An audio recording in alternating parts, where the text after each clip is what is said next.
Welcome in, everybody, to your regularly scheduled Friday night action over here at Aegis Esports GG Twitch channel. It is week 5 of the Uncapped Champions League as we are rolling on through TDS towards potential playoff conversations, and I think it is no better to start that conversation off with the matchup we have in front of us with the group we're going to be talking about. We are heading to the Piltover area with Guangdong Flying Tigers taking on Gentle Hearts Gaming. With how crazy this group has been, I said in my tweet, I think this matchup, whoever wins this, could really sway those 4 playoff spots come the end of the regular season.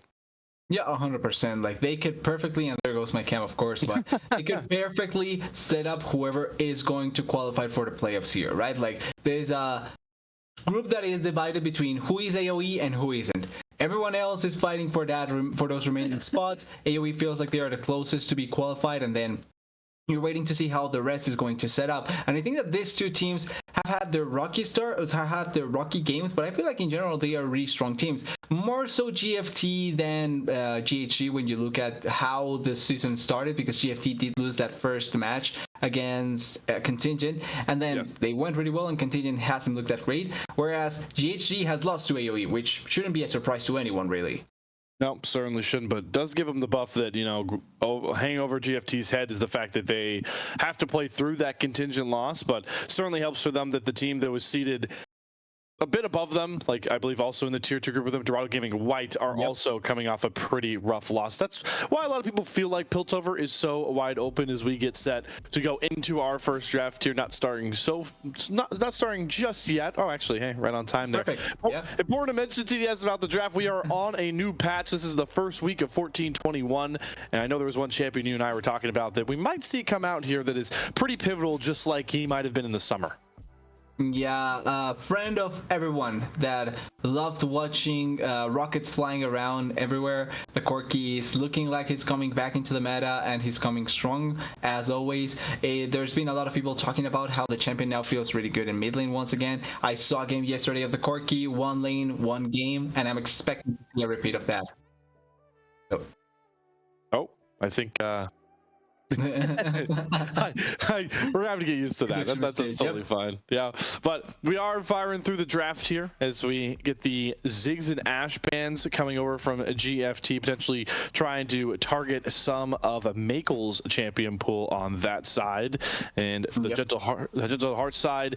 Ivern ban, I like that a lot, especially if you're an NA fan trying to take away that very powerful composition that looked very good for NA, and we'll leave a lot of pretty powerful B1 picks up though, especially if that Darius ban goes through. A lot of top lane bans, but that was not the B1 I was talking about, TDS. Karma B1 for GFT.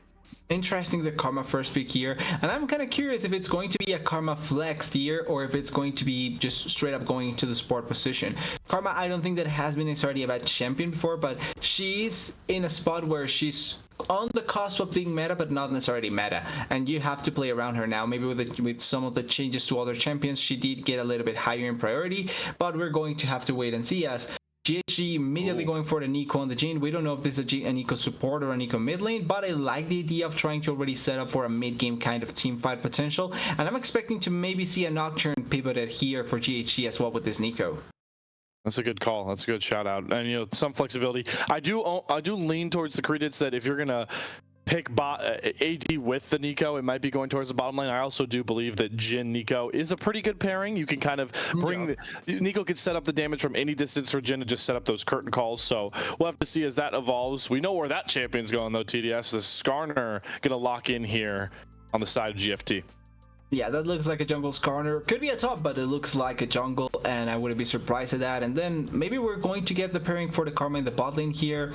Ezreal wouldn't necessarily be a bad choice. The Ashe obviously is banned away, so maybe another longer range champion like the Caitlyn could be the option that GFT opts into.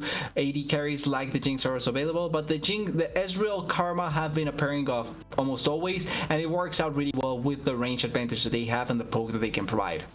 Range advantage, poke, and just overall lane power in that early phase. You can really poke enemies off of lanes and take advantage there. I'm interested to see if they could get some prio for Ultio, where we could see Mitchell decide to try and roam around and see if he can impact the map, because on the other side, we're certainly going to expect that from Nausicaa as the Nautilus does get locked in, so we know this is going to be a Drew Dozer Nico in the mid lane. Yeah, exactly. Like with the Nautilus, we pretty much know that it's Nico in the mid lane, and this is really setting up for a composition that is going to go in. You have a Nico, you have a Nautilus, the Jhin providing long range damage as well as long range support. That means that you're going to try and force as much as possible, and now the Nocturne looking like a really good takeaway for GFT. Nocturne buy could be options that again banned away here just because they do provide that immediate engage onto the AD carry plus the Nico follow-up, so I wouldn't be surprised to see them banned away. Sejuani could be another option if you want a later tankier option in the jungle with her ultimate. And then for top lane, there's plenty of champions like the Jax still available to try and go to the back lane, or Renekton, which is the champion that almost everyone still loves in the top lane. It's interesting. Yeah, you mentioned Jax. I mean, this is crazy, right? We've now had 5 pure top lane bans, and neither of them have gone Jax's way, who I would argue, even on a newer patch, is still maybe the best top laner you could probably pick up there at the current point. Not very pretty easy to, you could blind in a lot of matchups as well, but yeah, we are really targeting Sunlight and Lawrence's pool. Is actually, I actually don't know. We did hear word it could be solidified, but regardless, whoever's playing top lane for GHG, their camp pool is picked. And that Camille ban actually makes me think it's solidified, as that is the most solidified champion I can think of when it comes to him. Yeah, plus at the Olaf, there was so many champions banned into the top lane. They really don't want to leave open a lot of them. But the weird thing is that the Renektons, the Nars, the Aatrox, once again, the Jax is still available, so you can technically go for them. If you want to tank, Warren is still up, Science still up. You also have things like the Cho'Gath, Poppy, and with the Kindred pick here, you're waiting to go for that top laner. But Kindred is an interesting option here. Not a bad one necessarily, but it does mean that you're going to be playing a game where marks are going to be crucial, and you're going to try and manage that mid game into late game power spike for the Kindred to become really impactful. Plus, the ultimate is going to be an important definer in who can get killed and who will not. Which is interesting, right? Because I don't think that the GFT comp is one that really relies on bursting down somebody and, you know, throwing out all these ultimates and winning the fight there. Like the Lambsdorff's respite, sure, it's going to help for like low health members that might get caught out, but Ezreal loves ramping fights, Karma loves ramping fights, Poppy's kind of a fan of extended fights, and that's what that Kindred ultimate does indeed do, is we do see Sunlight lock in that Poppy. I love watching Sunlight. Sunlight was very fun to watch in the qualifiers because he can play like anything you could think of in the top lane, but he will go with a bit more stock standard in the Poppy.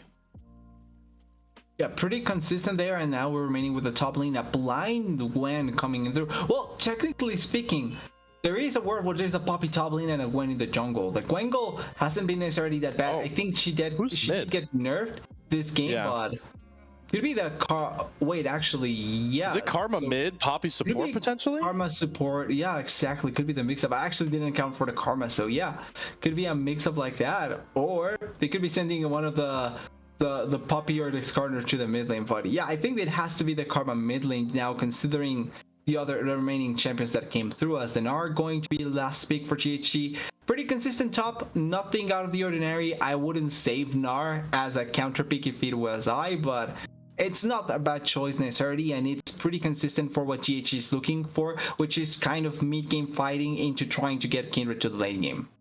No, there's a lot of wombo factor here. You know, you're trying to get this Nico Gnar ultimate online, and then it's a very makeshift double marksman comp in a meta where there are a lot of double marksman comps that work with like Ivern, or coming off of the double marksman comps mid lane. We have Kindred Jhin. Not the most reliable damage. I think you made a really good point there, TDS, that we're relying on a lot. We're relying pretty heavily for GHG on Cross kind of just cooking on this Kindred. I would argue, though, that Cross is, especially if we don't know if it's Lawrence playing topside, Cross is certainly somebody you really want to play for if it's GHG. So. Yep, I can see that part. I think obviously Cross can be one of those carry players if you give him the tools. I think this time around, the fact that he's not going on a playmaker means that we have to see more of the support the support in the mid trying to provide extra support for the jungler of GHG. But it is an interesting opportunity for him to really become the carry, right? Especially if you're going against this Skarner. Technically speaking, if you're going against this Skarner, then you're kind of looking at a game where the Kindred can really get a lot going. She's not going to get bullied out of the jungle. She's not going to lose a lot of marks, and she shouldn't be overly committed from the Skarner unless like you're in a team fight and he's trying to pull you out of the ultimate. I feel like that should be the case because of your extra mobility, and if Cross gets a game like that, I can see him being the main carry. Certainly. And whenever you're having conversations about a Kindred game, you always talk about lane prio in the early stages. I do think, even though we don't really know exactly what the hell this is going to look like on the Rift from the Guangdong Flying Tigers, Nico probably going to be safe into most of these matchups, not really need too much extra support early. Gnar is going to be into a melee matchup regardless, so the Gnar will be fine, especially in mini. I am worried, and I'm curious to see if the Guangdong Flying Tigers really just try and put Mako and Nazca in the dirt, because Karma Ezreal really should have some serious push early, and you could potentially set up for dives with Skarner. So I think that's a key lane to watch early. We don't know if it's a Karma. Oh yeah, true. It's messing up our analysis so much. Yeah, it's messing up with us so much just because it's so typical to see it down there. But technically speaking, if it's a Poppy support, you can still go for dives with the Poppy and the Skarner. The setup from the Poppy can be really good. And then Poppy as well, if she is in the support position, you can cancel out Nausicaa on the Nautilus, right? You can stop the dredge line from being heavily committed on. And the Ezreal poke should still be something to consider. But I just want to see the Karma, what she's able to accomplish. If she's able to consistently push the Nico in and then move into the jungle with the Skarner, try and put maybe a little pressure onto Cross, then the game can be a little bit much effective for the set of GFT to deny this Kindred. Certainly, without a doubt. As we talked a little bit about kind of the road here, as we've been through, 4-ish weeks for both of these squads. When you look at the track records, it's Gentle Hearts, they are sitting 2-1, have wins over K9, and they have wins over Contingent. So opponents that are seated below them lost to the AoE side. This feels, would you say, TS, this feels like, I don't want to say the AoE series wasn't a test for Gentle Hearts, but do you feel like this is the biggest test that they've probably had in the regular season so far, given what you expect? Oh, actually, here, we've talked about this. You know what? I should have seen it coming. I said it out loud, TDS. Sunlight is a guy who will play like 20 extra champions top lane compared to your normal top laner. And of course, it's him playing Skarner top. And it does also look like, if I'm not mistaken with his IGN, yeah, that is Lawrence. So solidified, not in. That is the full starting roster for Gentle Hearts.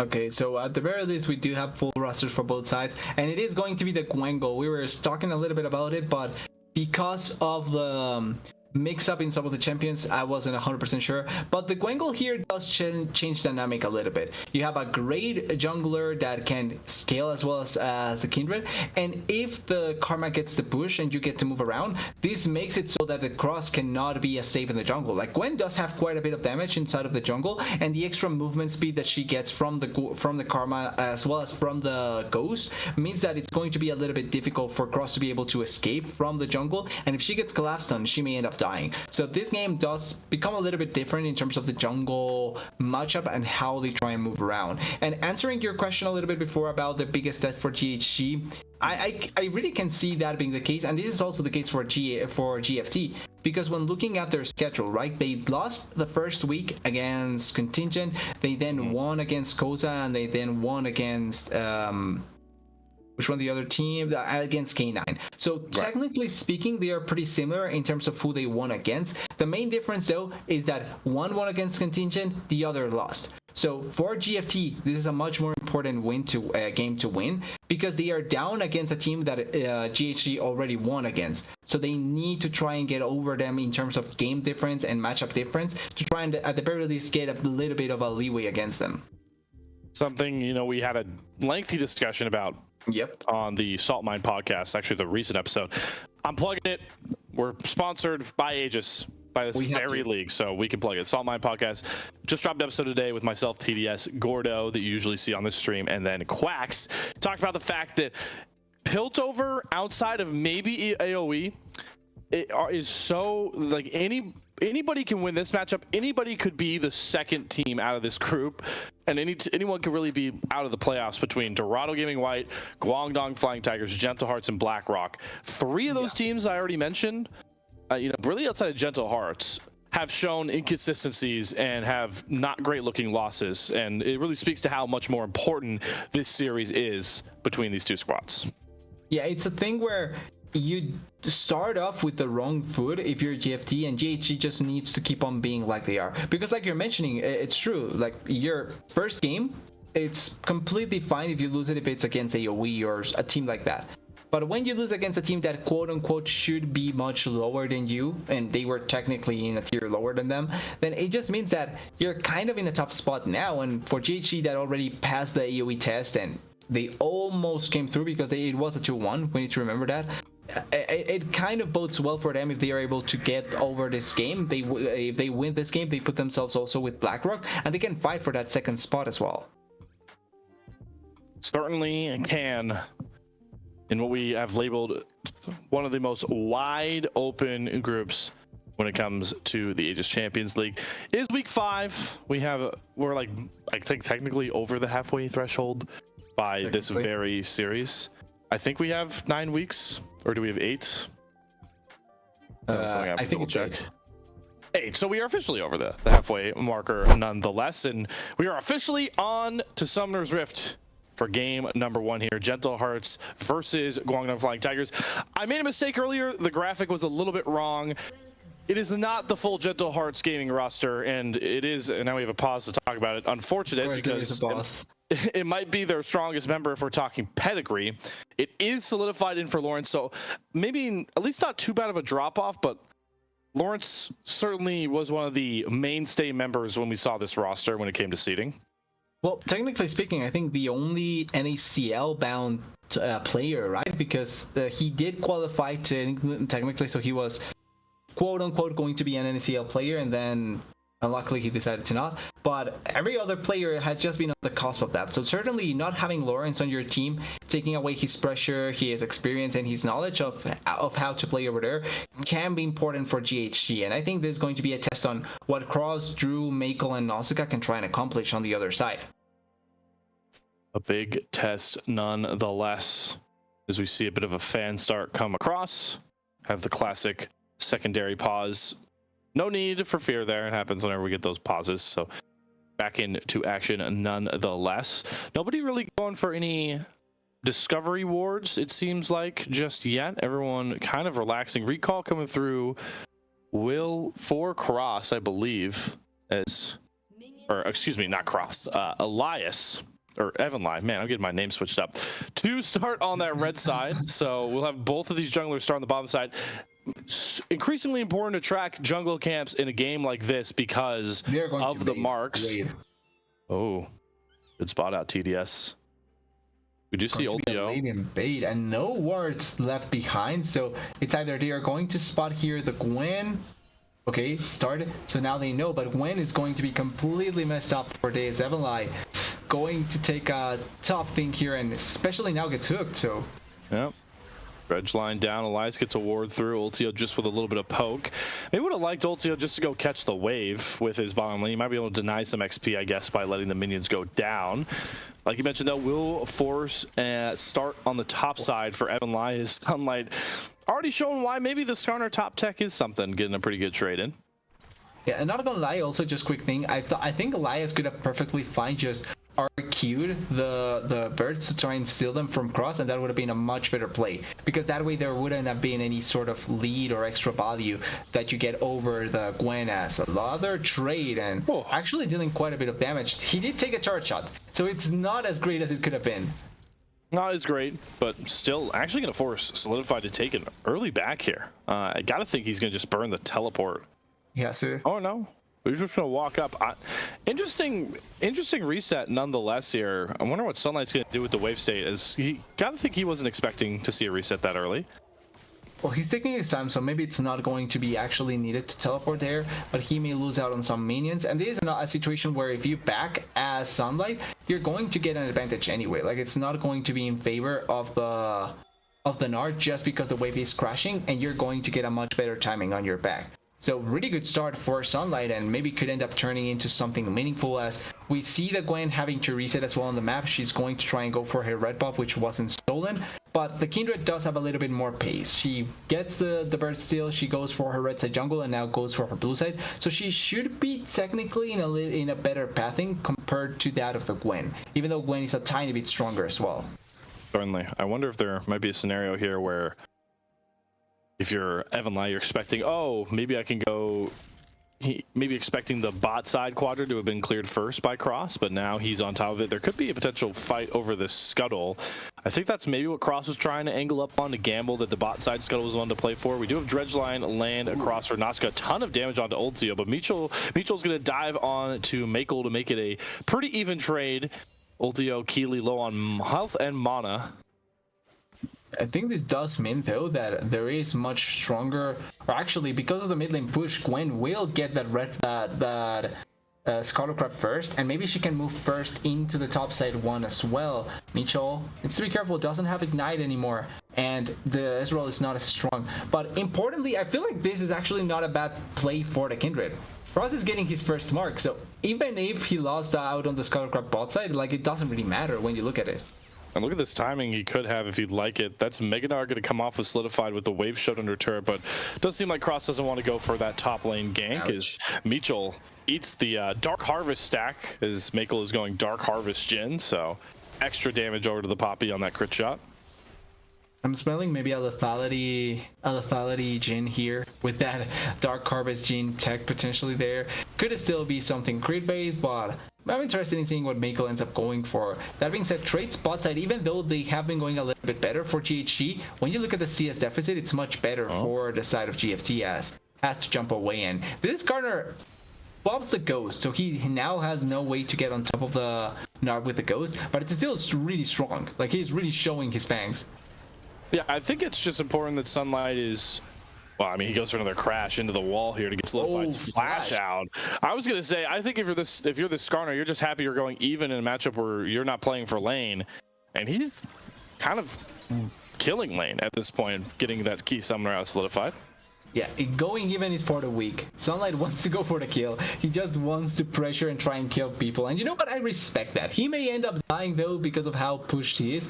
But it's something that is showing the strength of the Skarner, and he does have teleport. So now blows the teleport, ends up coming back to lane quite strong, and now there is an opportunity here to maybe try and go for the Nard, try and kill him maybe with the Poppy coming topside. And if Nard doesn't reset here, he may end up getting dived or doved. Mitchell roams all the way up topside to play for grubs, but not something that we see Evan Lai really want to prioritize either.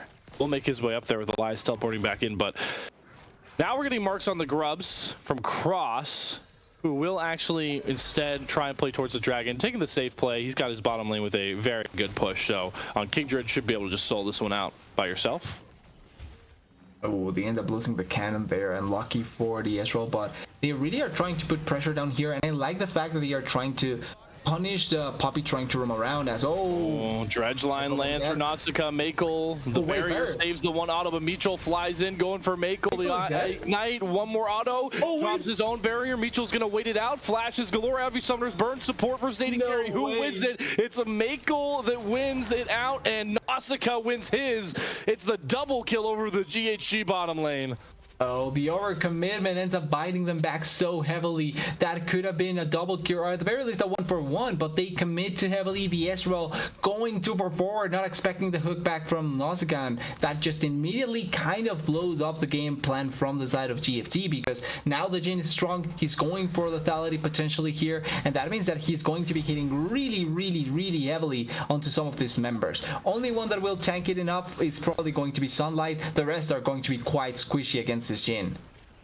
We did see the classic trade come across though. TDS is Evan Lai was able to pick up the first 3 grubs. Cross obviously grabs that dragon. So we'll see how that really evolves, how these two teams want to play. Not a ton of split pushing threat here for the grubs conversation, but always if you give away mites, got to be worried about losing one fight and then losing, well, maybe the game, or at the very least a couple extra turrets. Well, the only grubs you're kind of feeling scared for would be if Nar gets it, right? Because of the split pushing potential. But apart from that, I agree, there's not that much split pushing potential that you're scared of. So I think that in terms of the context of the game, you probably value Dragon much more, especially if you're able to get towards that soul as soon as possible.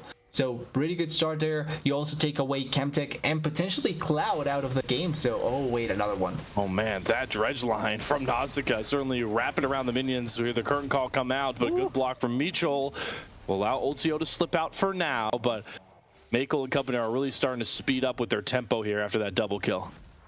Yeah, they really want to just try and blow everything away, and really good hooks. I think the last one a little bit tricky just because it doesn't look like it was going to hit, but perfect hook there by Nausicaa. And he's really making it, or is what makes this lane so effective for GHG, because it is a make or break kind of situation when you're playing Nautilus against an Ezreal. He can just try an arcane shift if you buffer it right, but because he's been going for the hooks really well, it's not working out like that for the Ezreal, and he's actually just suffering multiple losses in terms of trades. Is keeping up in CS, but that force reset may sway it, and obviously there's the kill in favor. All that compounding into a GHG about 1,000k, push 1,000 gold lead that they're sitting on, and that is, you know, a sort of quiet early game. Honestly, lends to both of these jugglers' strengths in Cross and this Guangdong, I guess, yeah, is the term from Evan Lai. Both Guangdong, right. They just want to farm up and be strong at that point. Cross still on the 1 mark, but both them just cruising through their camps at this point. Yeah, I'm actually more surprised at the fact that we haven't seen the Karma be more push heavy, like just push the wave and get out of lane kind of thing, because you do have that sort of power as the Karma, and Elias can be the supporting factor for this Guangdong. I feel like if you make more plays around the Guangdong, you probably can find even more value. But like you're pointing out though, the Kindred and the Guangdong are two champions that as long as they get their items, they are going to be happy. Like they really don't need to have action early on. They just need to get farm and items and levels, I will say. Yep. We see a lane swap come out.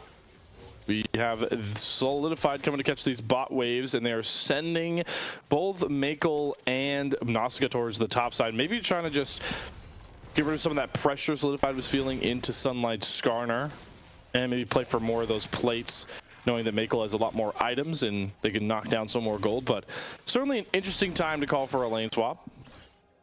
Kind of funny just looking at Sunlight completely farming the wave perfectly fine, all happy and dandy, and then you see bot side, you see the Nard just getting pushed in and losing some of the plate damage. It is a what is it, a grub trade here in the top side. So like you're calling it out, Slayer, it's going to be 3-4-3 in terms of the grubs. We have a slight pause, but it's not going to affect that much. And I think Dragon mentioned another point of fight later on. Yeah, certainly. Huh. I am intrigued that we ran to a pause here. Hopefully it's not the spectator break that I think it might be. Yeah, that has happened a few times. Hopefully it's not the case. It would be so unfortunate to actually get the last moment of the game beat this.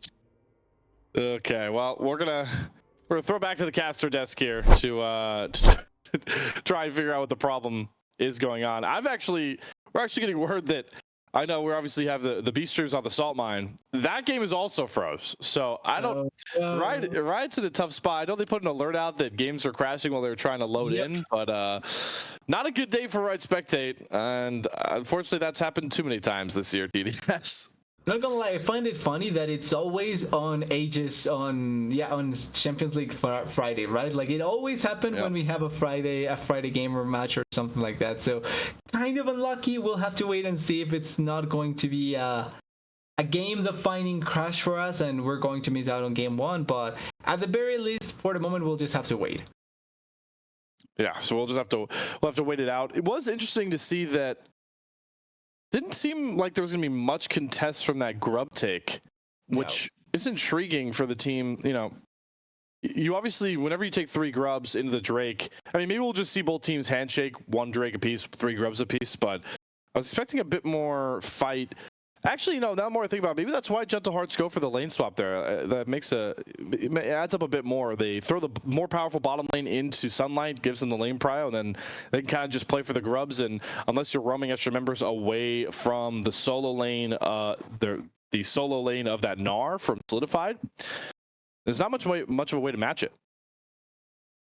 Yeah, it's difficult to try and go for it if you don't have the numbers advantage, and especially if you're sending your strongest member, right? Because it would be one thing if you could see the top side being strong as well and trying to fight tit for tat against the Jhin. But in this situation where the Jhin is just a stronger champion, it's going to mean that they are going to be much easier for them to try and collect those grubs and not have a lot of contention going against it. Which makes sense. I think at this point, probably you don't need to contest it. And it's not like you want to force a game-losing fight for the grubs, especially when you already got 3. Especially when you're playing 2 comps that are really content kind of scaling up.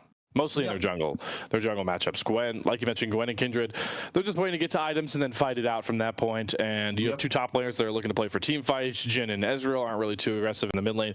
It's funny that we didn't talk. I didn't mention it really while we were breaking the draft down. These 2 teams actually drafted for a very passive early game.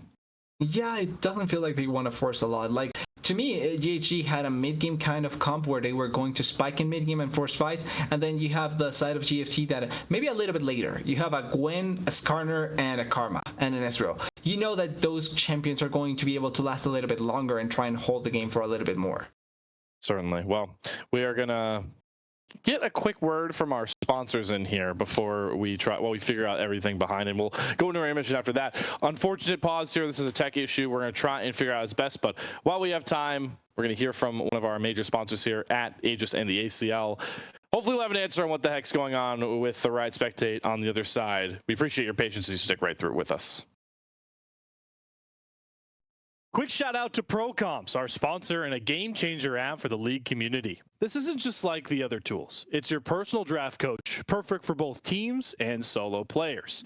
In fact, you can pair it with any other app you use. ProComps stands out with features like custom champion pools, personalized tier lists, and live draft advice. Think of it as having a virtual coach and a strategy toolkit all in one. They offer real-time champ and ban recommendations. They already have over 200,000 downloads and thousands of daily users just like you. ProComps is user-friendly and totally free. It is a no-brainer to at least give it a go. Download ProComps now and you'll experience a whole new level of drafting power in your league games. Go to procomps.gg, download it from Overwolf, or click the panel below on our stream.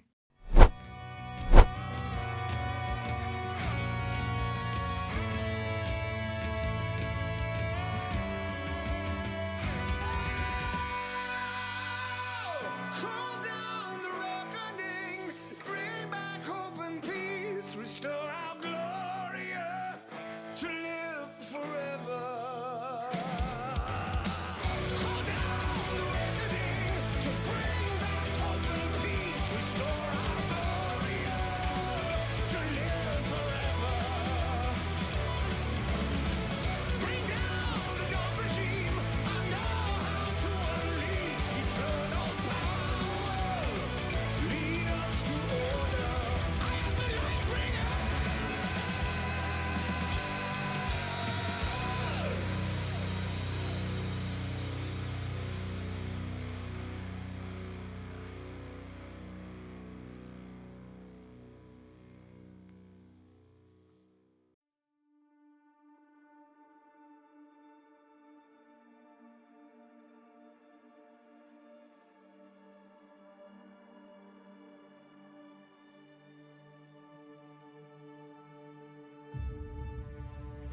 Welcome back, folks, to the new makeshift ACL mainstream here of the night, Friday night. Yeah, so stop me if you heard this one before. A Riot patch has broken Spectator, and unfortunately, it's not showing the game on any sort of APIs, any backdoor ways to get back to the spectate. So instead of going to the raffle file situation that I know a lot of you guys know about at home, and delaying the stream an extra hour plus, we are just gonna watch the player view of Elias and kind of like more casually talk over at TDS and see what the heck's going on.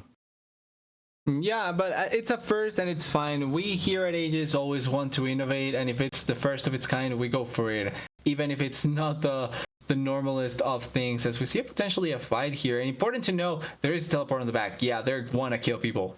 Yeah, so my play-by-play prowess doesn't work too well when I can't see everybody. I'm on a player cam, but all I can tell you right now is that Evanli is very fed on Gwen. That's a huge flank coming across, though, and a lot of damage from Drew Dozer, but it kind of just seems like Evanli is way too strong. Ultio is pretty safe on the Ezreal, and that's enough to get them a fight win here as they turn towards Baron. Yeah, and you have a Karma, so that means that now your shield, your damage, and your power are enough as, a jump from the Ezreal.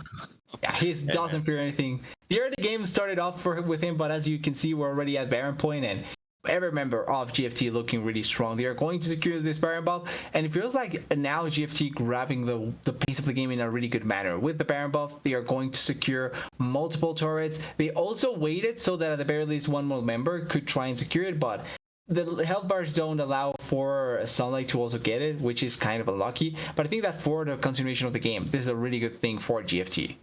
My favorite part of this TDS is to learn things like dragon stacks. Okay, all right. I appreciate you, Evan Lai, really holding tab for us, because I kind of need you to. Yeah. What the heck's going on? Looks like the one thing that GHG could play for pretty heavily here, it's a Mountain Soul game. They're stacked at Soul Point. I don't know when the next Mountain Drake is coming. Actually, kind of funny. We went into the bot, into the POB, when the dragon was getting taken by the Gwen. So that means that the dragon got taken at the very least 1 minute and 30 seconds ago, more or less. Oh, a fight here. Okay, engage coming from Nazca. They're going for Elias, but it's just Evanli that stands in front of him, and Gwen is a tank shredder. So see you later, Nazca. Cross drops the Lambser's respite for himself. But I mean, Evanli is just so much stronger than anyone else on the Rift. This level 16 Gwen is absolutely stupendous, and Sunlight swings it from the side to set up the needlework snipe for Evanli, who has just taken over this series for the Guangdong Flying Tigers. Yeah, I told you that the Gwen gold could be really, really strong. But I also wanted to quickly mention, as we're seeing the push coming here, that when the dragon was taken by the Gwen, they were at three dragons. So it was Soul Point when the Gwen gold took the dragon, which means that they probably won a fight before that, and that's why GFT now is looking really, really strong. The game was close, but they probably won the dragon fight. They get the dragon, they get the kills and the Baron, and now they are looking to destroy the game because they already broke the base. Broke the base. Should be able to try and play for this tier 2 turret. I mean, I'm just gonna keep repeating. Evanli is just like ridiculously fed. This is a 3-item Gwen at like 26 minutes. Just shreds turret, shreds health bars. So a ton of gold indexed. We can't see how much gold they're up, but you can kind of calculate on your own with a Baron buff, with the fact that they're up 6 kills. They have a ton more turrets. I'd wager they're probably sitting around 5 to 6k gold up. Yeah, I think it's probably a safe bet there, and especially with some of the items that they have here, even if they weren't that far ahead, they probably would be feeling quite strong here. So it's not like it's a bad thing to have when you're on GFT side. I will say though, also the fact that we can see the Gwen pop, it's kind of funny because obviously she looks like the strongest champion, but she also probably is the strongest champion, as someone looks like to be dying in mid lane. Yeah, it's like not even close. Evanli is not too worried about watching his support mutual just drop off there. So something that can happen. Dragon under a minute away, and it does seem like Gentle Hearts are really trying to hold river control, but they have to be pretty careful. Sunlight can still be on the front line, and Evanli is just so strong on this Gwen. He's going to try and heal through. There's a big pop blossom, but it's just not enough damage. The Gwen healing with the Karma shielding is too much to bear for Gentle Hearts. Evanli drops out. Ultio's just going to chase down the rest of the kills. I don't need to see it to know exactly what's happening, as both the Jhin, Makel, and Nazca are going to have to run for the hills. Nazca's soon to fall. This might actually just be the game here with a wave in mid lane, TDS. Yeah, this may be game 4 members alive. You also have the Poppy coming back alive, and they are stopping the Nautilus. It's only the Jhin, and it's a Jhin against a Karma, an Ezreal, and a Gwen. I'm not sure what he'll be able to do, but I don't think it's going to be enough. Curtain call out. First Nexus turret's Yep. deleted. Oh, They wait. do lose Karma in the background. Nobody blocks the 4 shot, but it doesn't really matter. Ultio, they're going to go for the that's game. kills, style points, and hey, this wasn't very long. Guangdong Flying Tigers 1-0 up on GHG behind a massive Evan Lai Gwen goal performance. Yeah, and for what happened with first game, really good performance by GFT. We can only presume winning really effectively at the end there. MLI complete monster performance with the Gwen, and then the rest of the members really setting themselves up as well. So really good game in general, you can see. And now for game 2, a lot of considerations need to be taken, and I think one of the biggest ones is going to be no Poppy, no Gwen, no Skarner, no Kindred in the jungle. Like 4 champions out of the pool just because GFT played 3 of them. Yeah, right. It's the intriguing part, and the flip side of that is a lot of top laners were banned away in that first draft that are going to be up, and not the most conventional mid laners played either. There's a Karma mid and a Nico, so a lot like the Corki we talked about, and a lot of those mages that still work really well are going to be available for both Elias, Andrew, Dozer. We're going to hope that we're going to get to the draft before I start throwing down prayers for the Riot Spectate, but we are going to unfortunately go back to another break here. As we do get the post-game breakdown. At least we still have that. And it actually looks like Ultio is absurd with damage, at least. Oh, he is playing the Ezreal, but he did a really good job at the Ezreal as well. So at the very least, showing up, trying to do as much damage as possible.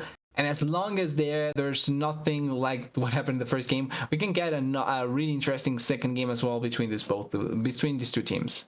Draft for that second game, TDS is hyping up, coming everybody's away after the break. So stick with us through a expected short intermission. We'll be live with that second draft to see what 10 new champions we get and what Gentle Hearts want to do approaching down 0-1 in the series.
Back in action here, Aegis Esports GG ACL Week 5 showcase matchup, Guangdong Flag Tigers versus Gentle Hearts Gaming, the first one I mentioned there. Up 1-0 TDS and in a very good spot, especially when we're talking about looking ahead towards who's going to come out of Piltover to battle it out in the postseason.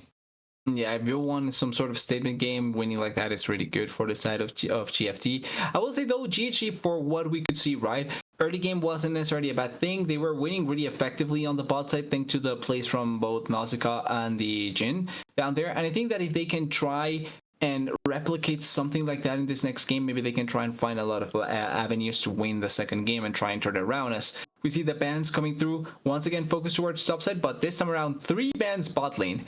And we're going to see what they are going to go for now with no Jhin and no Ezreal. I think maybe something like the Barons could jump up in priority, Kalista, Senna as well, maybe, depending on what you're looking for.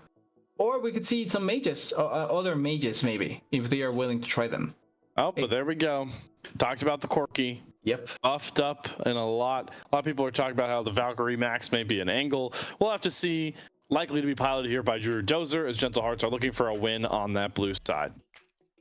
Yeah, the Corki first pick, we're going to see how effective it's going to be for GG and what the answer will be. We know that Orianna still is available. You have the Yone still as well, which did get hit, but I still that it's not necessarily about champion anymore or nothing like that. So there's options to go for as the Lucian. Nami gets immediately picked by GFT, so we know where this is going. Like, this is no mystery. It's going bot lane, and they want to win bot lane. They weren't happy with what happened last game. They want to win it this time. Yeah, they want to find the win. They want to be the ones to, pick up where Evanlai left off and say, we got you, buddy. Lucian, Nami for Mitchell, and Ultio. What does the response look like for Gentle Hearts? I would advise caution leaving out the response to this bottom lane towards later to get banned out, and they know that. They're going to grab that Kalista, which is pretty high pro in a lot of places, and pair it with the Senna. So we immediately have our bottom lanes made up between Makel, Nausicaa, Ultio, and Mitchell. Yeah, interestingly, they went for the Kalista Senna. Not the typical bot lane pairing for either the Kalista nor the Senna. Maybe if you were going to go to try and contest, I was thinking Kalista Renata could be the case, but it's going to be an interesting choice there. And now hovering the Annie, not expecting to be the Annie there, but I wouldn't be against the Annie going against the Corki when you think about it, and they went for it, yeah. So it is going to be the Annie. Been a while since she's been picked, but I think the point and click CC, the easy to execute champion, and the burst potential from the Annie plus the Lucian Nami can be quite nice to have in general. And she does count like some sort of engaged champion because of her insta flash ulti play or any of the other tools that she has at her disposal. Yep, insta flash ult, slam your keyboard, flash, slam your keyboard, Zanya's pray your team wins the fight. It's going to be rinse and repeat there for Elias with that one. Does leave both top laners very heavily scrutinized for bans. Once again, we didn't see as many top lane bans, especially from the Guangdong Flying Tigers. Once again, Sunlight loses his Darius and Garen, honestly, and Udyr. Gentle Hearts are really just marking Sunlight as a guy that they don't want to let on certain champions in this series. Yeah, exactly. Makes a lot of sense, and surprisingly going to be interesting seeing what the adaptation is going to be. Funnily enough though, and unless they ban it here, no Jax ban still. So still available as a champion to be played. And Camille also open up, and it's going to be Rengar Annie. Okay, I am excited to see Evanlai and I'm blanking on their Elias duo here, because the Annie with the Rengar with the Annie shield plus the roaming around potential from them is going to be really, really fun. And I saw a thread that was saying, a tweet that was saying that apparently roaming is now available for mid laners once again. So Annie roaming with Rengar could be fun if it's this patch. I think it was talking about 22. Yeah, I think it was talking about no way. I was going to be excited for it with the Annie. Yeah, I did see it was like a tweet to a you were talking about. I was looking so excited for that if it was this patch. I wasn't able to remember if it was this one or the next one. Unfortunately, will be next patch. But hey, I still like going for real burst heavy. One, because it's quest drafting, so quest likes to get creative with these Guangdong Flying Tiger drafts. But this is a pretty squishy Gentle Hearts comp. There is still yet to be a true tank. You're not gonna have a true tank in the bottom lane, so Rengar can really just assassinate either one of Bakel and Nausicaa if he wants to try and play for level 6 ganks, and or even Drew. Or even Drew. And I mean, so this is Gragas likely to. I would figure this is a blind top Gragas, but I think it's top. So do you want to go? Do you need? I feel like you need some like surefire utility engage here in the jungle for Cross. Like, this needs to be like a Sejuani. Or Shin. So Shin can be a little bit of both in the sense that you have a bruiser plus a champion that can engage, right? So you have damage, but you also do have someone that can force the engage. The ultimate also for disengage potential plus the Gragas can maybe enable them to evade the Rengar and the Annie combo. That being said, I do agree that this is a sort of matchup where if you fall behind to the Rengar, there's no stopping him. And the Mundo, it was banned away in the previous game, and it's looking like probably going to be the choice against Gragas top. Not a bad choice necessarily considering the CC immunity, and then you will have quite a lot of health and not a lot of champions to try and, so there is quite a bit of physical damage, don't get me wrong, with the Corki, the Kalista, and the Senna, and the Xin Zhao as well. But I think that for Mundo this game, not necessarily the worst of choices, and I feel like if you just run onto them, can enable the Rengar and the Annie as well. Certainly can. Doesn't seem like the Mundo is yet to be locked in here for Sunlight. Does feel like the stabilizing factor on a comp that is just so volatile. So I would definitely roll with the Mundo. I do like that because Gragas is such a can like really shut down aggressive top laners, right? You run the phase rush, you go body slam, like you can knock people out of combos a lot. It's really hard to kill a Gragas top and punish him. So I like the school of thought that might be coming out here from GFT. It's like, all right, then we'll just pick a guy that is really weak early and doesn't really want to fight in this Mundo. Gragas isn't great at like bullying people out of lane. He's all about slowing the lane down. So I like this Mundo pick a lot. I gotta think it's been locked in here. The timer's got to go out at some point. I feel like the timer is already, yeah, it has to be already down. Like, there's no way that it's not already down there. Would be surprised. But if it's not the Mundo, the only other choice that I could think of, if it's a top laner, no, it is the Mundo. Okay, perfect. So I don't have to speculate. It is going to be the Mundo. And I feel like these are so much about run into your face kind of comp when you think about it, right? Like the Lucian Nami, the Lucian particularly wants to try and get the maximum amount of damage dashing in with Nami. With the Nami extra value, so you're going to try and dash in. You have the Annie and the Rengar that want to force fights, and then Mundo walks where he pleases. He just wants to walk wherever he wants and force fights his way. So I feel like this is a pretty just run to your face kind of comp, and it's going to be on the Gragas and on the Xin Zhao to make the disengages as effective as possible to allow for the Kalista, Senna, and Corki to get as much damage as they can in a long fight. Interesting dynamic, the push and pull this early game, because you mentioned Lucian Nami earlier could play really aggressive for Guangdong. Annie into a Corki is a rough lane early. Like, this Annie's not going to do well into Drew Dozer. The top lane matchup's kind of a stalemate, I feel like, between the two. So it really opens up the game for Cross to try and, if you're Cross, are you looking to try and punish this Ultio Mitchell combination when you can? Because you're not really going to be able to help out mid, and I feel like ganking top is pretty difficult. Yeah, I feel like the bot lane feels like the most volatile place to go for, right? Like, if you win the bot lane, you can kind of control everything you want, and if you end up losing it, it can be a little bit difficult or a little bit tricky to try and move her out of it. So I kind of think that having focus towards the bot side as a Rengar or as a Xin Zhao, it's going to be much more beneficial for your team in general. So I can see both junglers just completely dumping everything for the bot side and seeing what sticks. Certainly have to see how that develops. Jungle was where the hero of game one came out here from. Evan Lai was just absolutely unconscious on that Gwen. Very, very powerful. And this game has all the makings of, like, we could have a blowout. The early game is going to be like so indicative of how this game plays out, because I think if this Lucian Nami doesn't take off or the Rengar doesn't necessarily take off, like GHG can kind of just stabilize behind the Senna shields, the Corki scaling, the Gragas safety, and the Kalista, and kind of just win this game. But like, if you're not careful, Gentle Hearts, you're down like 5k gold at 10 minutes, and this Rengar can like delete whoever he wants. Yeah, like the main thing is, if at 15 you're behind, GHG should be worried. And not because their composition will not scale, but because you cannot allow for GFT to get really far ahead. Like, their comp will be great in late game when you think about GHG. You have a Senna, Corki, even a Gragas, and the Kalista is not necessarily a bad champion for later stages. Not the best, but not the greatest either. But when you look at GFT, it's all about that mid-game power spike, that first to two, that 1 to 2 item power spike where they can try and blow people up really easily, and then maybe the Lucian later on can get enough damage so they can kill the front line and the back line really easily.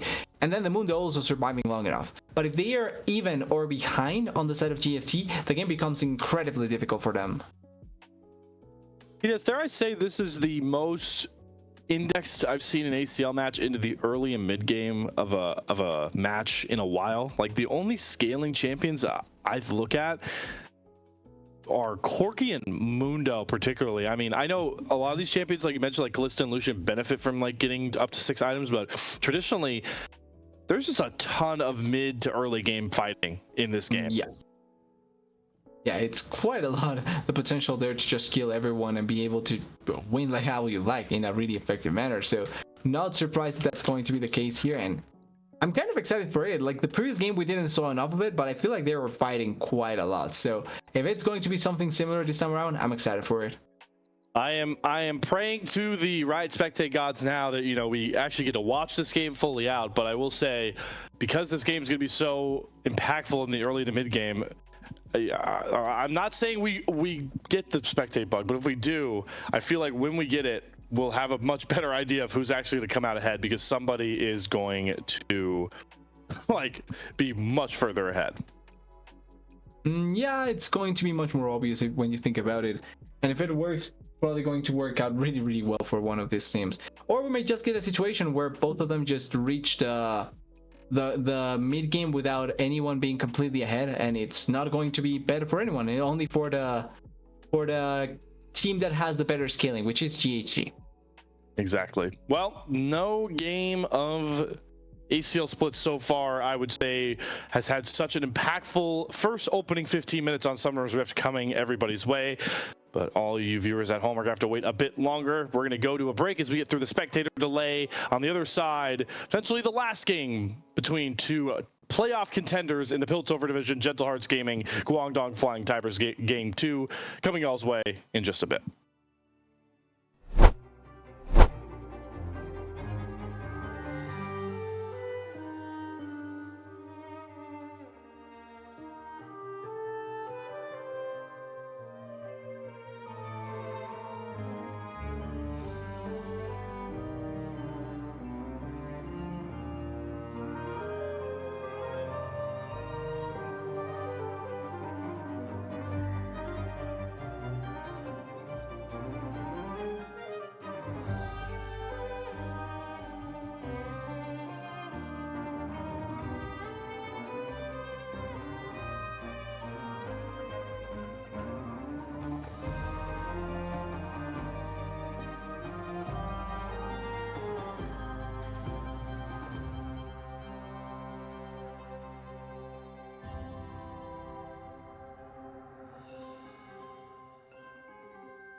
On to the Rift we are. Game number 2, Gentle Hearts Gaming, Guangdong Flying Tigers.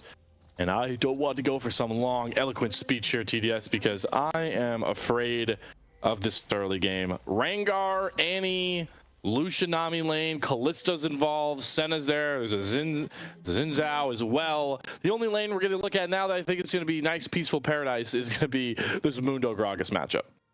And I think we're going to get a glimpse of this top lane every time because it's going to be wet noodle fighting all around. So we're going to get tired of looking up there. I actually thought you were going to say you're afraid of another bug breaking the game or something like that. That's true too. I'm most afraid of that. I'm almost more afraid of that I don't want to even like mention it while we're on Summoner's Rift, you know? Understandable.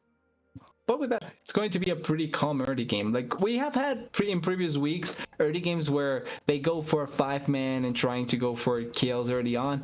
This time around, they are going to hold off on the aggression. Not like the previous game where they did get an invade early on.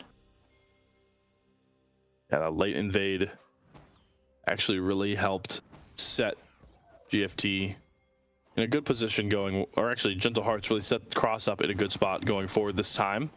Not going to be the case. No wards really at all. I think we have one on the Raptors of Evenly. That's about it. I think that was it. Like they didn't really get any kill. They just get a little bit of fighting as we see fighting once again. And looks like maybe an advantage for the side of GHG, although both of them did take quite a bit of a beating. So probably not as much as it could have been. And that Rend is really powerful in those early trades.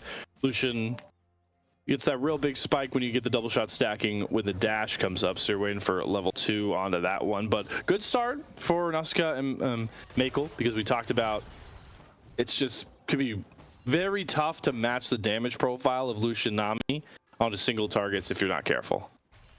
Yeah, they have to be extra careful, especially when they take level 2, 3. That's where Lucian gets more opportunities to actually reset on their passive and be able to deal as much damage as possible. It doesn't look like much jungle help is going to come the way of Ultio Mitchell anytime soon, as well as Evenly is pathing up towards the top side. Rengar, not the greatest gank champion until level 6 anyways, so I expect this to be a pretty comfortable power clear from Evenly. Yeah, until we see some action later on. But so far, look at the bot lane. The Lucian is actually suffering quite heavily here. That is a lot of damage that they are taking, and it's not a fun time for the side of Mitchell and the Lucian down there. They are probably going to be forced to back here. If they stick around, they probably will lose an summoner or two.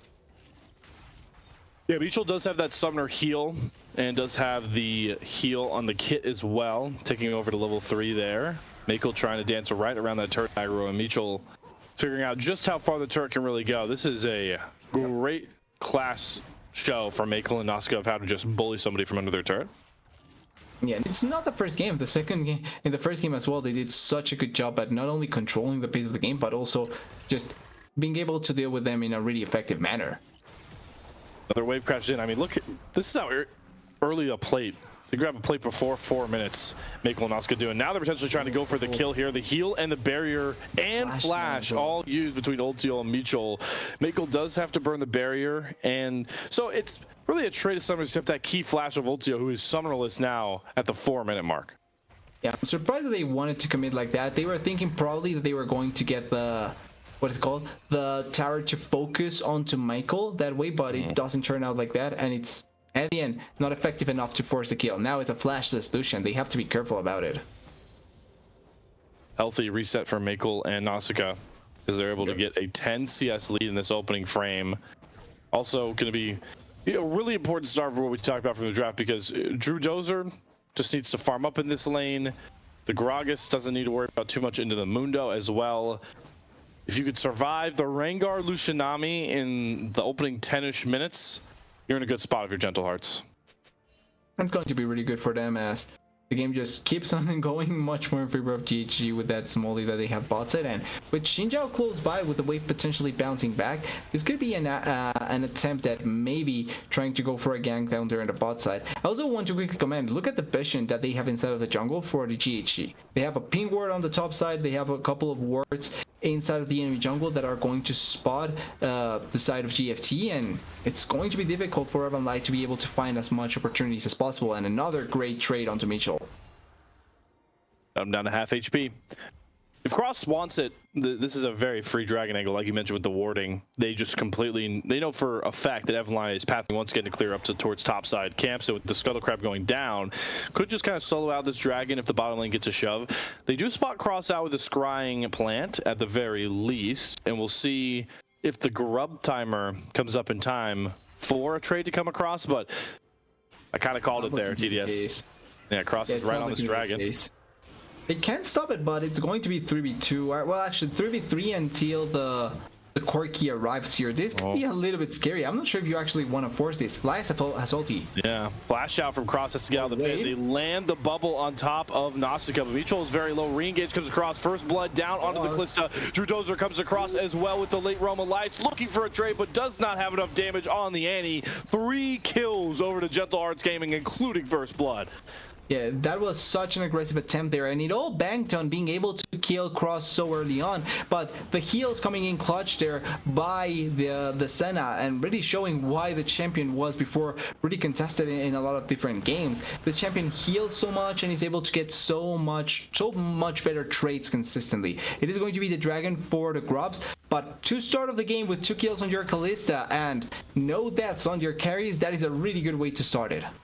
The silver lining for the Guangdong Flying Tigers is that they will get... bubble lands. Is Ultio going to jump in here? Mitchell wants to stay here? I'm not sure about Mikkel is not reset. They has the barrier up. More than enough damage to get through the Lucian's health bar with the red. Mikkel goes on a killing spree, gets the red reset, and doubles back up. This game is 2 kills was nice, TDS. How about 4 for Mikkel's Kalista? Yeah, just like that, the game is completely doomed. 4 kills for the Kalista. Lucian Nami at 29 CS. This is game 3 angle, and we will never blind pick Lucian Nami ever again kind of game. Man, Mikkel Nausicaa really putting a stamp on a bottom lane that impressed me, especially Ultio from the qualifier this summer. But Mikkel Nausicaa making a name for themselves after, you mentioned, I think it's safe to say 2-1 lanes in the bot side across these 2 games. Both games have been much better for the side of GHG, and now we have to see an even better performance coming in by the side of GFT, by the side of their jungler, to really make this game go their way. Because if not, it's just going to be GHG favor all the way. Like, it really is on Evanline. Yeah, Evanline needs to create with this Rangar. We'll see if Evanline and Elias, who have linked up so well as a mid-jungle duo for over a year at this point in competitive Tier 3 League of Legends, to get this home. Because this comp, Lucian Nami was supposed to be the power point coming out of lane, but out of lane, it's a draft like this is designed for the Tibbers Rangar combination to just delete everybody on Gentle Hearts. Yeah, and even though we say, and like you're mentioning, even though we say that the Kalista is so far ahead here, like technically speaking, she's against a Nani and a Rengar. Both of those champions can blow her up so quickly, so it wouldn't be surprising to see that being a fight in the later stage of the game that ends up working out much better for GFT. But at this point of the game, it just feels like the 4 kills on the Kalista can be strong enough to just make this game be unplayable for GFT. I will say, I see the vision with the Senna as well. I'm curious how often the Mist is going to interrupt the Relentless Hunter ultimate from Evanline, right? Because you can't jump on anybody if you can't spot them through that Senna Mist. So we'll see how, what that interaction looks like later on. Is Drew Dozer is really trying to index into his bottom lane, roaming over. Yeah, trying to just keep putting the pressure here, even though there is no cross close by. It's still so much better for them to keep the control as high as possible and not allow for the side of GFT to do anything. And they get 3 plates just by doing that. Yeah, good on Evanline to make sure they don't have any Void Mites or, grubs at all to threaten this turret, because it could be even lower than that by now. Yeah, that could be an easy advantage. Yeah, the one thing we do see going well for GFT is Sunlight is once again clearly leading in his lane as well. He's up a kill's worth of CS, so it's keeping the gold lead somewhat manageable at 2k, but I mean, this bottom lane is just getting worse and worse. There's the dawning shadow out from Nausicaa to bait the heal from Mitchell, and it's gonna have to be another reset for Ultio down a significant amount of CS. Yeah, and originally Mako was quite low, but because they have so much healing down there, they have the heals from the Senna, the heal from the passive on the item for Kalista, it just makes it impossible for them to be able to outlast them. And this is probably going to be another plate for Mako, a reset, and first item already completed on the Kalista. Like you're mentioning, only good thing is that Sunlight is doing such a good job, and It's going to be fine here, just stopping the back from the Kalista. Actually, this could make a situation where the Lucian can farm for a tiny bit by himself and not have to worry about the Kalista at all. There should be a window for Ultio to farm back up, but I think it's because Gentle Hearts are going to try and play for the next grub take. You can already see Nausicaa roaming up towards that top side, and they can comfortably leave Makel down there. Unless he's mispositioning, should never die with that 4-0 bounty with Blade of the Rune King completed like you're talking about. Yeah, I think it should be close to impossible for that to happen, and the grubs already falling down, already going to die as quickly as possible, and just a little bit of trading in the mid lane. Ooh, failed stun there by Elias. I'm curious to see this new Corki, because it's really been touted as such a giga broken scaler once you get through the more mana, the Triforce down, and Trudozer's had a comfortable time farming and just casually drifted around the Tibbers drop from Elias. Simple champion Annie is, but still room to mess up. Yeah, that's painful for Elias there, and a good attempt at the very least. I think I can respect the attempt there. If you catch him at the very least, it's a flash blown by the Corki, and that could be an attempt at the Rengar just completely demolishing him there. But I do think, and you were talking about this in draft, I feel, or if I'm not wrong, it is a Corki trying to max out on the Valkyrie, which means that he's going to have more opportunities to go for that. I would love to get a pan onto the Corki's abilities just to see if it is the Corki maxing the W or not. I did hear whispers that it was viable, but I don't know if anybody at this level has yet to try for it. What I do know has been tried and tested is that tier 1 turret. Makel and Nausicaa pick that one, or excuse me, Makel and Cross pick up that tier 1 turret on the bot side for first turret. Was traded back by Sunlight, but Makel is all gas, no brakes right now, just relentlessly shoving waves down Ultio's throat to try and grow this lead more and more. Yeah, and on the other side, it's not like doing the same thing here, just trying to push and find an angle to answer back as much as possible. I do like though that we haven't seen much action from the Rengar, not because there isn't places to go for, or maybe that like there's no opportunities for him to get kills, but I think that you have to be super strong to be able to carry back this game, and at the very least you want to force a fight with your first item. At your first item breakpoint, that's where I can see Evan Light going for more, as Elias has flash. Now one snare forces Elias's flash. Gotta respect Trudozer's damage there. Definitely see that Evan Lai is up a couple camps. Gotta think off a soon reset. He should be on that first item, but the time is ticking to go for this Rengar Annie combination, because the gold lead isn't necessarily growing too much. It's more the neutral lead. It's dragon stacking and the grubs neutralized for Gentle Hearts in that really good spot off the bottom lane success. And importantly, it's also going to be Mountain Soul, and that is one of the main ways to deny burst combo like the Annie Rengar, right? If you have extra resistances, it's going to be much more difficult for the Annie to be able to completely destroy you. Same for the Rengar, so they have to be extra wary of giving up more dragons like those and not getting more opportunities to get more kills with that. Switching up tempo, top laners down to the bot side with the turret open. Sunlight, yeah, he is the one shining light for, well, that I didn't even try to do that pun, TDS. Percent over Guangdong Flying Tigers. This CS lead is building up. Yeah, it just happened. Up to over 30 and is hunting down this next turret, but I'm still waiting to see when we get that. I mean, it hasn't even been casted by Evan Lai. Hasn't really found an angle. Maybe we'll finally see it on the top side, as there are a lot of bodies up here. Bubble not gonna land from Nausicaa there just yet, but you can see Evan Lai poking and prodding for a chance. It actually might be a Gentle Hearts dive setting up with crossover here, but they'll back off with the Herald nearby. Yeah, they're going to immediately start the Herald, and because of the amount of time that they took to go and do that, yes, the Herald is going to fall down in their favor, but good for the side of GFT, because now the Lucian at the very least completes his first item, so he's not entirely behind the other members. He's going to have at the very least something to play with and something to attempt and have value with later on the game, as Rengar also completes his first item, and we may see him being active for the first time in the game. Mid tier 1 turret going down. Trudozer claims that one very impactful for trying to set up the rest of the map, playing for future Barons, playing for that dragon stack and Gentle Hearts has going. I know we're hyping up this like ticking time bomb of the Rengar, but It's important to mention that this is still very much so Gentle Hearts, so much in control, but it might be a gifted first kill over towards Evanly. If Solidify can't outplay it, the burn from the red buff will gift that kill over, and they get a teleport from Drew Dozer. They might even redive this with that Rengar ultimate. They'll Sunlight to tank the turret, and it's just going to be Evanly jumping in with the damage. Drew Dozer flashes away, but this Mundo can tank infinite turret shots. Finally, a punch back. A bit of a roar comes out from Guangdong Flying Tigers. Yeah, the Tigers are not going to stay quiet. Oh, wait. My God. Mako, the barrier ruins it. We're going back for another dive. Sunlight, you are an absolute madman. This isn't going to work out without the maximum dosage. It should. He tanks the last turret shot, and he doesn't die.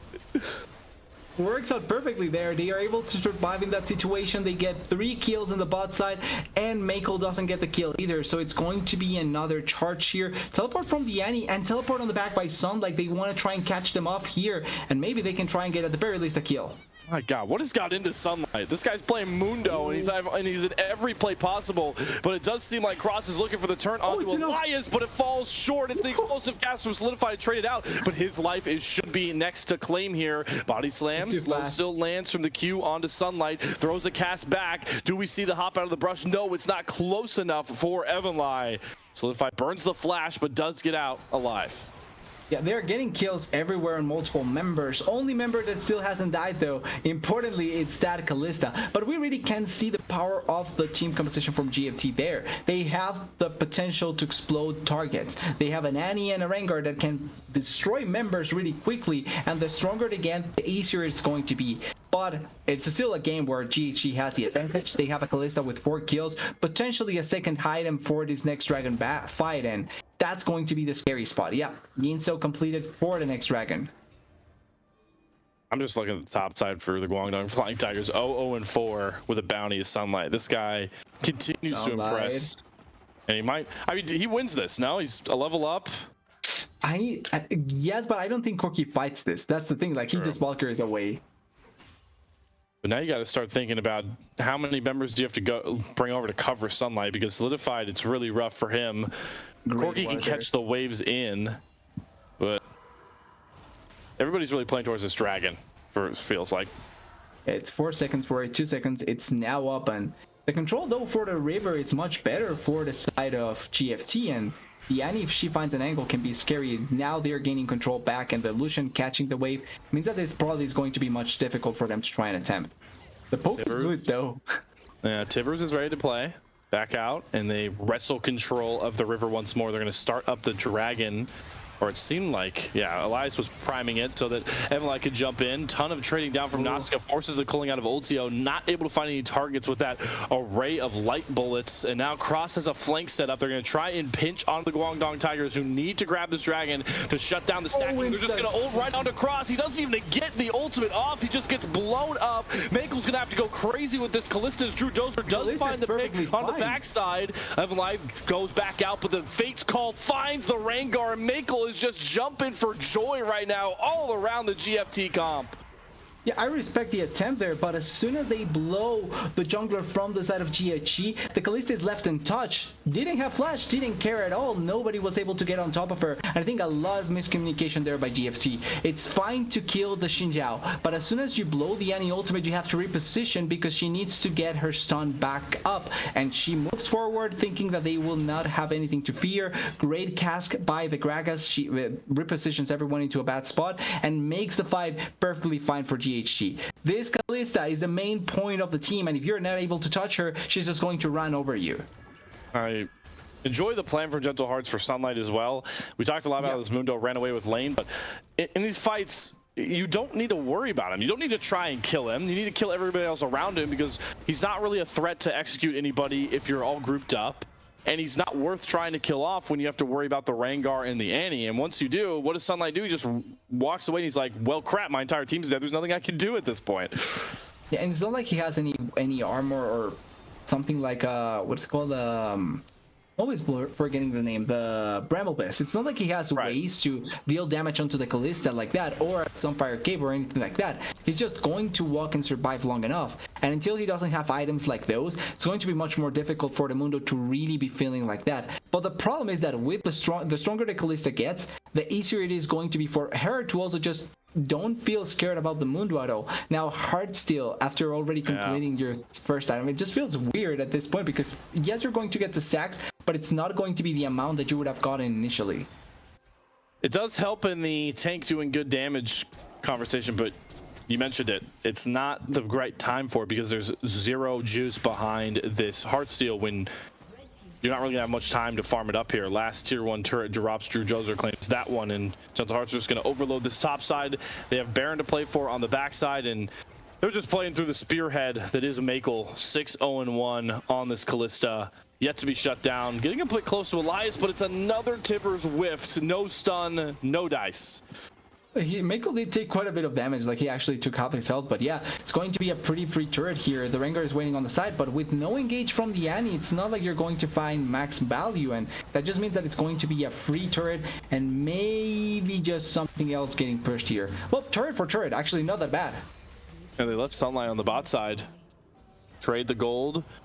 If you're Guangdong Flying Tigers, just play slow. Nobody's gone down to answer Sunlight just yet, and if nobody goes down to answer, they threaten the Baron, their base can get broken open, so happy trade you'll take that. Maybe people looking for more. The double hop on to Makel. Can they burn through the health bar? Yes, the Rengar pick finally gets its mark for Evanlai, and he pops the ultimate to go invis, so Cross can't find the trade. Sunlight trying to soak up as much damage as he can on top of everybody. Drew Dozer drives into the back line. It's going to have to be the Corki to try and find these kills. Ultio able to trade out Solidify, but look at Sunlight. He's fully healthy and just slapping everybody with his business card. It's only Drew Dozer left open. He's going to try and get to the blast cone, but he's surrounded by the Guangdong Flying Tigers who ace home the fight.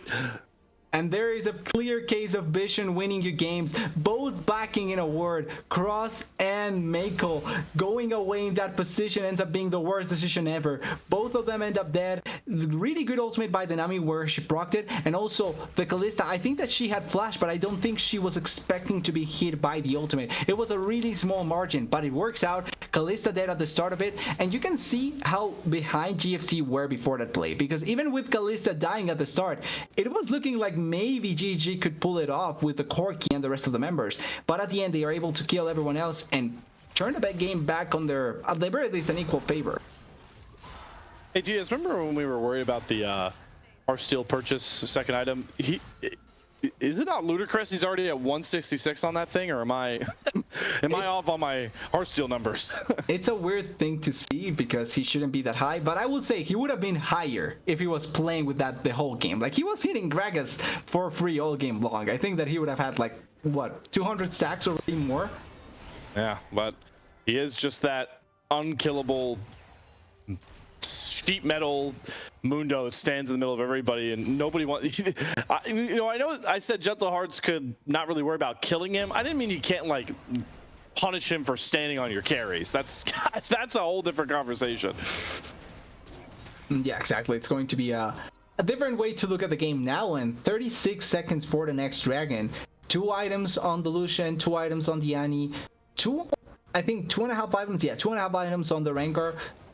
2.5 items on the Mundo. The only one that is super far ahead is this Kalista. But we have seen that if you can destroy her, she's not going to be as, or the game can be much easier for GFT in some of these fights. The problem is that she has flash now.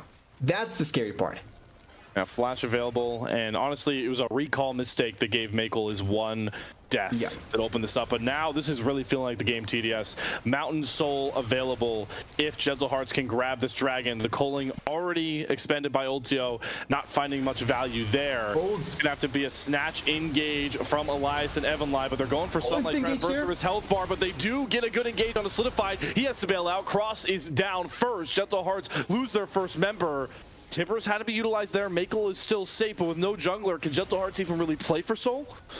I don't think they can try and force it there. They have Evanlai already alive. They have all members, and Elias has stun once again. Makel still keeps his flash alive, which is a good thing. Oh wait, I was expecting to see the Senna walk too far forward and maybe die there. Sunlight. Oh my god, that is ludicrous damage on Heartsteel. He nearly one-shots Nasuka's Senna. See Evanlai jumping on the backside as well. Pops the ult once again deployed defensively, but man, what can't Sunlight Mundo do right now? This is, I'm running out of words in the dictionary for it. You know what? If he had that Heartsteel waiting for, that would have killed. I will stick to that. Yeah, tank, by the way, everybody. That's a full tank Mundo. Just want to point that out. Does this guy build? He's got to go Overlord's Blood. Oh, they're pinging Baron. They want Baron. They see this as a chance to go for it. No vision. Topside, they don't know about this play. Teleports are there already in the mid lane, so the members that are not there are the important ones. No ulti on the Rengar, and they are really far away. This could be the Baron play. No tippers either. It's Sunlight running in once more. He's like, hey guys, you're doing the Baron? All right, that's casual. It's burned down very low. There's no way for Everline to get in with his ultimate. Has the flash if he wants to flash in, but they don't play for the Baron. They're going for the Senna, who gets pulled in the Fate's Call, but they stun up Mitchell. Great pick from Mitchell. He capitalizes on the kill, and now the rest of the Guangdong Flying Tigers can just start picking off the stragglers. Drew Dozer slowed up and bopped by the Mundo. It's another set of massive kills, 4 back at the price of Baron for Gentle Hearts. And only survivor is the Senna, which was one of the champions that was going to die in the start. But this just calls to question, what if there was a Tivers, right? But perfect fight there by GFT. They get the kills. Sunlight is an unstoppable monster, a businessman that is stronger than no Senna's dead. Mitchell. Okay, no Baron. Flash bubble kill, and now it's going to be 2 inhibitors that are being threatened as Sunlight and Evan Lai barrel down topside. Ultio and Elias take down the mid lane. Death timers aren't long enough for a game win here, but feels like the first time GFT are in the driver's seat of after a disastrous early game.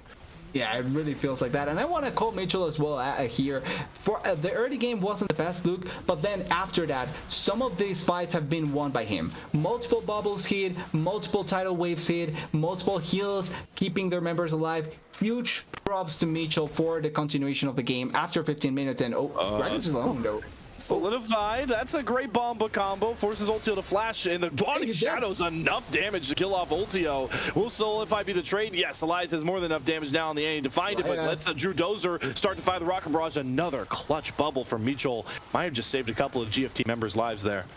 Yeah, it's a 1-for-1. Teleport and Flash was blown by the Gragas, but it is Flash also down for the Lucian. That being said, the damage was done. Like, they get the kill on the Lucian, yes, but Baron was down way before. Like, they lost the Baron buff, and the inhibitors are down in both top lane and mid lane. And bot could have been the case as well with that huge wave, but it's fine for them. And bot was, once again, Sunlight.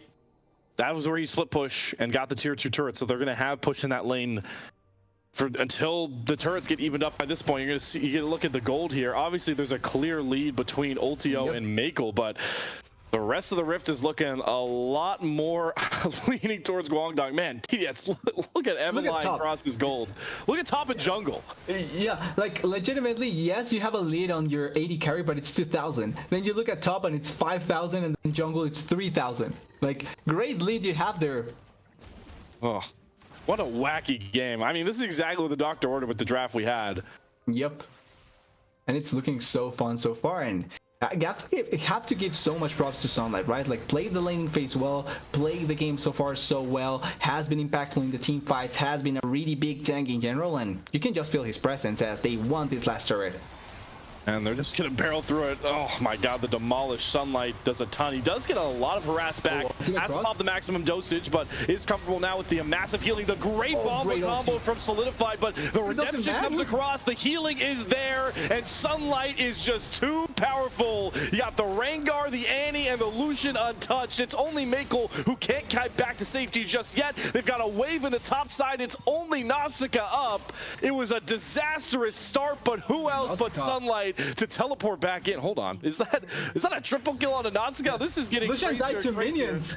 Oh no, and now Mitchell might die to Nausicaa. This is gonna be a quadra kill on the Senna, but there's no way for a penta because it's 3 autos, and like I mentioned, who else but Sunlight to call game and series for Guangdong Flying Tigers? There are men, there are gods, and then there is Sunlight. Wait, Gragas is up in 2 and Shin is in 3. Can they pull it off? No, this... Wait.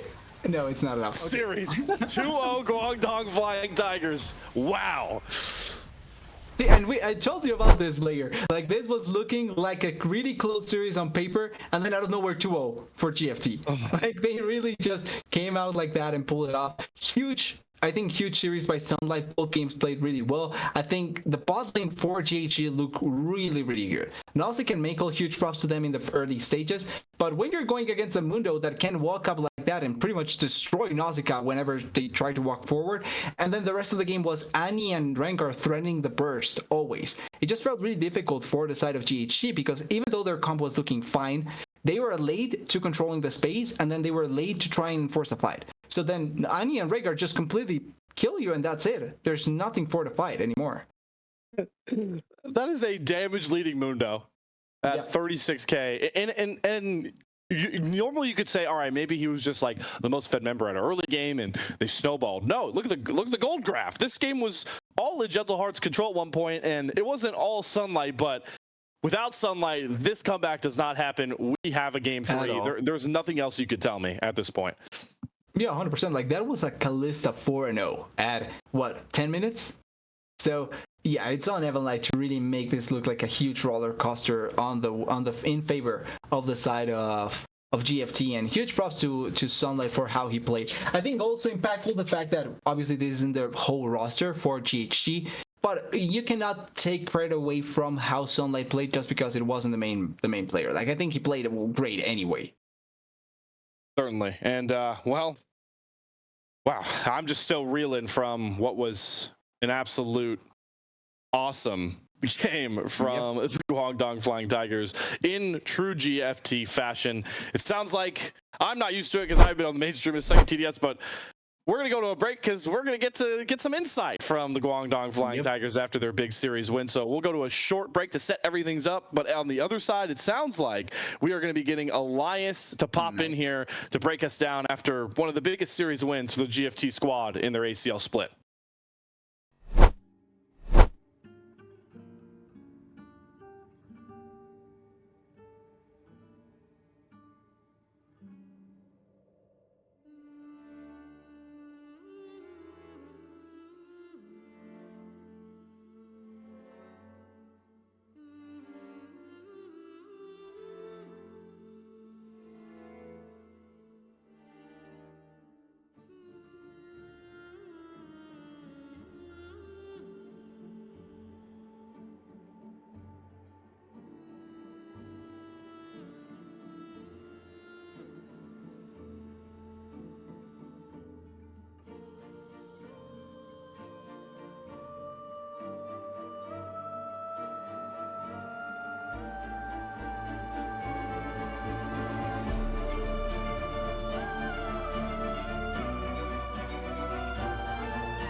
Promise you guys at home a short break, and you got it as we are back live breaking down the 2-0 win for the Guangdong Flying Tigers as they top Gentle Hearts Gaming in 2-0 fashion.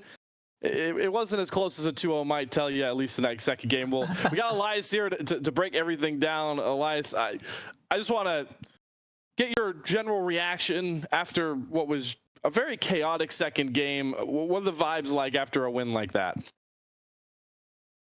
Yeah, so like when we were doing drafts and we pick Rengar, usually I just like lay down in my chair and wait for next game to happen, but this time it pulled through. But yeah, the vibes are pretty good. Our ADC was pretty depressed the entire game, but yeah, our support was like cradling him and he managed to pull through in the end as well. Yeah, I was going to say that looked more like an 80 carry thing more than a Rengar thing, if I'm honest with that game. Oh yeah. But like for me personally, I just like lay down in my chair when we pick Rengar. Is that why you played Annie? Wade? Is that the reason why the Annie? Just because you thought about they told you it was going to be Rengar and you said, okay, give me Annie, that's it. I don't care. Well, like we picked the Annie because I'll be honest, these guys kind of suck. So I just want to play a chill champion, lay down in my chair, and get the free win. Fair enough. You know how it is. Yeah, that's now we do know, right? But obviously, you know, I want to talk about what exactly, how you guys, when you get onto that game, what's going through the comms to turn around a game 2 like that? Because obviously you mentioned like Ultio's kind of like mentally not in it after that rough early game. You got this Fed Callista you're dealing with on one side. You're down a lot of gold. How did you guys battle back besides the obvious thing of Sunlight just stands there and tanks like a billion damage to win the first fight to get the ball rolling? Yeah, usually when like the enemy team targets ban or top laner like 5 bans in a row, we're pretty confident that he'll still carry because it is solidified. Let's keep it real. He cannot perform. Just gotta be honest. He sucks in solo queue. He sucks in comp. But hey, we got Sunlight to carry us through. So usually when we're behind in the bot lane, we just look in top lane as our light, and he carries us like a guardian angel. Like a guardian So angel. it's pretty chill. Yeah, and you played great. You were on the more supportive side of this series when you think about it, right? Annie and Karma aren't necessarily the biggest hype champions when you look at them, but I think you performed great with them. And I'm kind of curious, is that something that you do because you have Evanlight in your team and Sunlight as well? Do you think that your members are good enough that you just feel comfortable enough to just play the supporting mid laners and they will carry? Yeah, so like our jungler and ADC are like very greedy players, so I have to make the sacrifice of, playing a supportive character and, just being there to enable them. Well, hey, So, Yeah, it's fair. it goes under the radar, but very supportive in the Karma game. Clutch shields. That obviously, I mean, yeah, you mentioned it, like Evanli's Gwen was the one doing all the damage. You were there making sure he didn't die, and a couple of clutch anti-stuns as well. Elias, I want to ask you, looking forward, obviously, now you guys, are sitting at that 3-1 mark in series. You brushed off that week 1 loss. Is there anyone in the Piltover group left that you have a matchup that was like circled on your guys' calendar you're looking forward to taking on going forward? You still got a couple of heavy hitters in the group you've yet to play. I don't even know who we're playing. Like, I haven't looked at the groups at all. Fair enough. Fair enough. Well, that Let our may be manager the do all the reason work. why you lost against Contingent, though. Listen, we should have won, but some bad things happened in prep that we don't talk about. So we brushed it off. Hey, fair enough. You got past that prep, and now you guys are undefeated since. So, all right. Well, DDS, you got any final questions for our man Elias here? No, I'm excited to see you guys play, and hopefully the AoE Blackwork matchups will be fun with you guys as well. Certainly. All right. Well, Elias, I like to do this on every broadcast. Stage is yours, my friend. Any final shout outs you want to give to your teammates, friends, family before we close the whole thing out? Yeah, I just want to call out a Durga head. He is probably the worst player I've ever experienced laning versus. But that's pretty much it. Yeah, we feel pretty confident. We all have fun, and we don't take it too serious. And plus, we all like work, so Yeah, we just play like one scrim a week. There you go. You know what? Yeah, I like that Real too. life. Yeah. I like the confidence, calling out some names, and you guys showed it. You guys showed it on the Rift tonight. That is a Guangdong Flying Tigers 2-0 stamped home by a nice little insight from Elias. That will close out our showcase match here of week 5. Obviously, Aegis will be back here at the ACL next week to showcase another matchup from across the 36 teams, the many matchups we can have. So thank you guys for joining us. It was a pleasure, TDS, cast alongside you, my man, Salt Mine member, and then Caddy behind the scenes, actually doubling on production, if you would believe it. He was our producer here, and he is our producer over at the Salt Mine, where we're going to go ahead and raid, because if I'm not mistaken, last time I checked, TDS, yeah, we have a game 3. Converse took a game off thing to say. Oh, okay, all right, go ahead. I just got to shout out Isabel, my one and only duo, the best Nami and NA. That's pretty much it. There we go. Perfect.